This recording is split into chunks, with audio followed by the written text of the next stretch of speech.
You're going to be playing 3 shows here in Herning and 1 show in Copenhagen. Mm-hmm. How does it feel to start off your Symphonica tour here in Denmark? Well, I had such a fantastically enthusiastic reaction the last time I was here, you know, and I came back and played shows I wasn't expecting to play because things went so well here. And I think the place I was playing last time held 50,000, it was something like that. But yeah, there were fantastic crowds, amazing crowds, so it's a really good place to be, for it to be the first big venue with the whole show set up and everything. You've been to Denmark several times before, as you say. Mm-hmm. You were here on your last tour and you recorded your very famous album, Faith, in the Book Faith. Studios here in Jutland. That's right, yeah. What do you think about Denmark? Lovely people, lots of trees, lovely people. Just feels very, well, 2 things I remember feeling, especially during Faith, was 1, how pleasant everyone was, and 2, how safe it felt compared to London, you know.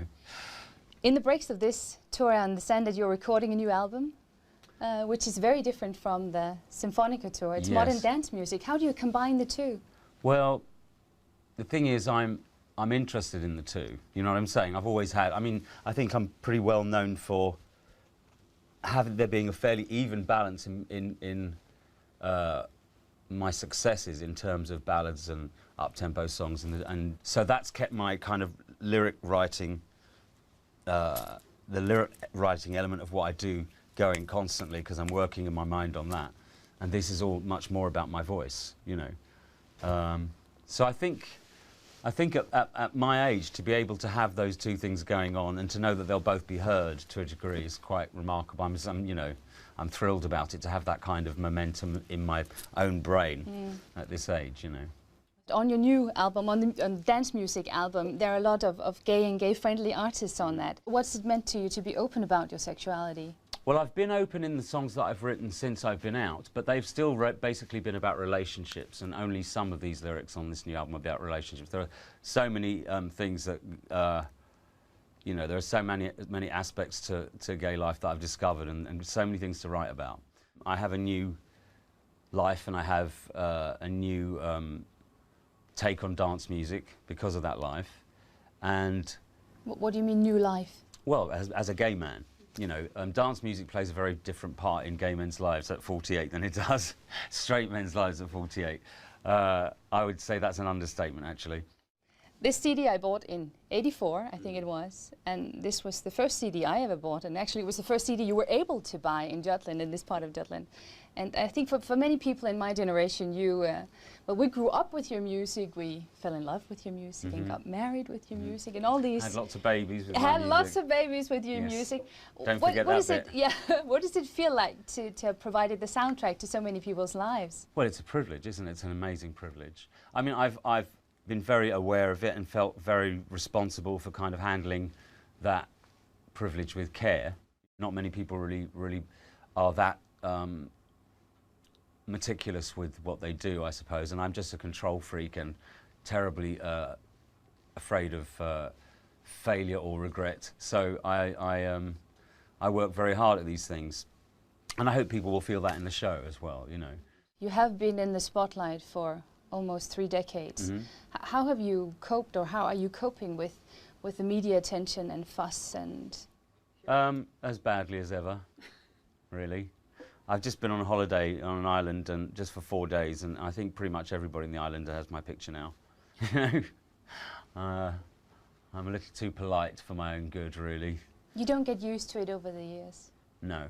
It gets stranger over the years, actually, because the longer people have seen like a 2-dimensional, you know, whether it be TV or the newspaper, people who've seen you in 2 dimensions for nearly 3 decades, you know, since they were children or whatever, when they see the 3D version, they tend to, it's almost like it gets weirder. The experience gets weirder because people's response to you over time gets stronger.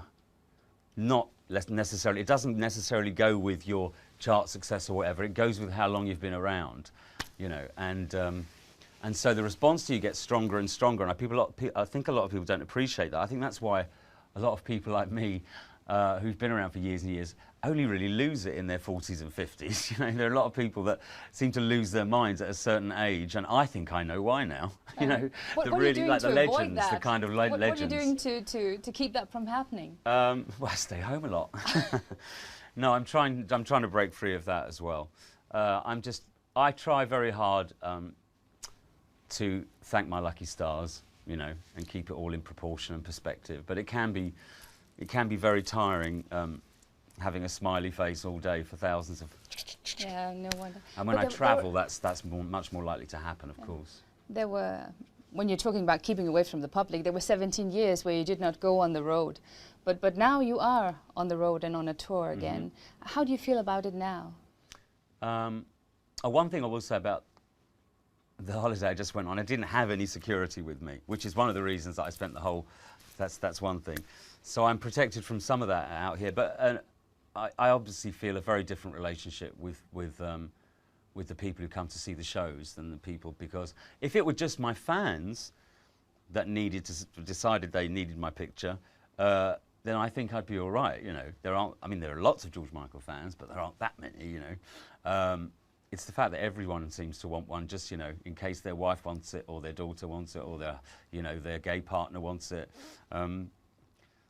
But you know, I cope with it okay, and the better things are going for me in my life, and the more happy I am with the shows, the better I cope with everything. You know. You have a long tour ahead of you now. You're starting on Monday. This is the heaviest schedule I've ever had, actually. I don't know how that happened, really. It was really much more about me being afraid of looking at the schedule and not noticing there are more and more dates going in. I'm actually now just kind of excited to see it in a bigger venue. But it's going to be a huge setup. You're going to have the setup an entire symphony orchestra with you. Yeah, exactly. What's that going to be like? Well, I know now, as of last Monday, it feels amazing. And I'm looking forward to getting more and more comfortable with it, and my voice getting stronger and stronger as the tour goes on, you know. What do you do to prevent it from Nothing.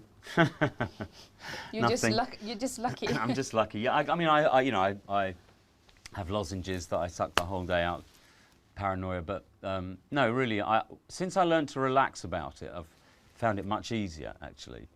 I used to get really, really paranoid, and after every show I'd have to go straight back to the hotel and talk to no one, you know, and it's so dull and so boring, and actually led to more throat problems because of the anxiety. But I'm much more relaxed about it now, and my voice seems to be fine, so, and I feel ready to do it. And it also feels very honest, you know, it feels very honest. I would not be ready to come out and do another 3 years of a greatest hits tour, and even though there are quite a few of my greatest hits in this, it's something completely different, you know, and that's what I need right now. You know, I don't want to, as I said, I'm not really interested in repeating experiences again and again. And I like to challenge myself to improve as a vocalist, and believe me, singing with an orchestra is one way to do it, really. So what challenges do you see lie ahead? Well, the dance album is a challenge. I think it will be a challenge with the media. But the challenge of this tour really is to see what kind of a singer I can be by the end of it. By Christmas, I think I'll see just what my potential as a singer is at this point in time, you know. And I hope that I'll be a better singer than I've ever been. So I wish you all the best of luck. Yeah, that's quite a good line to finish on it. Exactly. We should definitely finish on that. Thank you very much. Okay. All right. Thank you.